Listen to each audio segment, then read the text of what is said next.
Actually, whether we like it or not, alam ko yung kinakatakutan natin when we get old is yung nangungulubot tayo, nagda-dry yung mga skin natin, talagang nagmumukha tayong matanda. Yan yung pinaka-unwanted moments sa buhay natin. Whether aminin man natin o hindi, pero some of us, yun talaga ang iisang kinakatakutan natin at pinakaayaw natin mangyari yung nagmumukha tayong matanda na. But we have to accept because that is nature from us human being. Pwede tayong tumanda while having shiny skin, blooming physical appearance, but we have to make sure that we have enough supply of collagen to our body. Actually, meron naman tayong collagen na talaga sa katawan natin. Meron na tayo. Habang tumatanda kasi tayo, unti-unti tayo nagda-dry, unti-unting bumababa yung level of collagen sa katawan natin. That's why we have or we need to supply another collagen papunta sa katawan natin.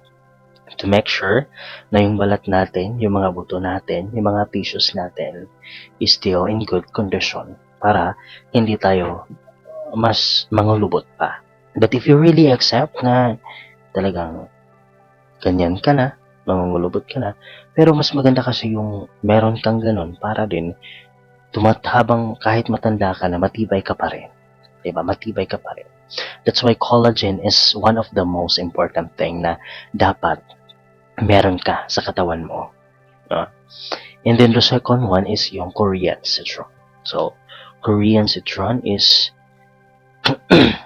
alam naman natin na kapag nakakakita tayo ng mga Korean, napakaganda ng mga balat nila, di ba?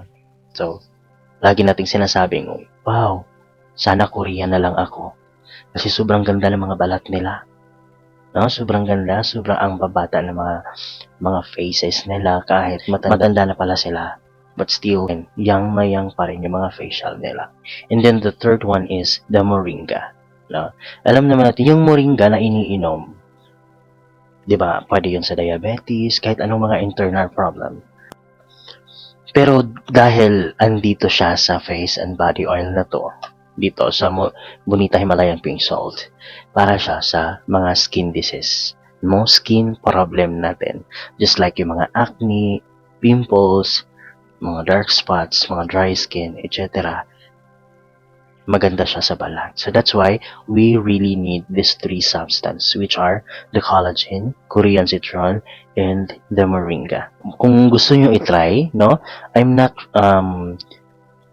forcing you to try this product, but at least I'm sharing this to you para din masubukan nyo, para din makapagbigay din kayo ng best experience from this Bonita Himalayan Pink Salt. Kasi, can you imagine guys, now, yung sold out niya, umaabot na ng 2.1 million.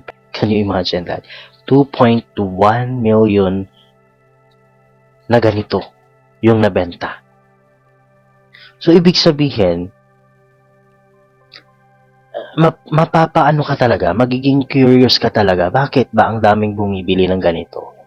Gaano ba talaga to ka-effective?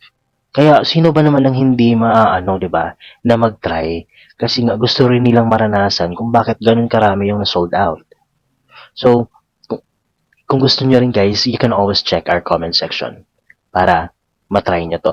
Mura lang to guys ha. It's not sobrang mahal. It's just less than 100 lang. Or maybe meron din above 100. It depends on the seller. Just check our comment section.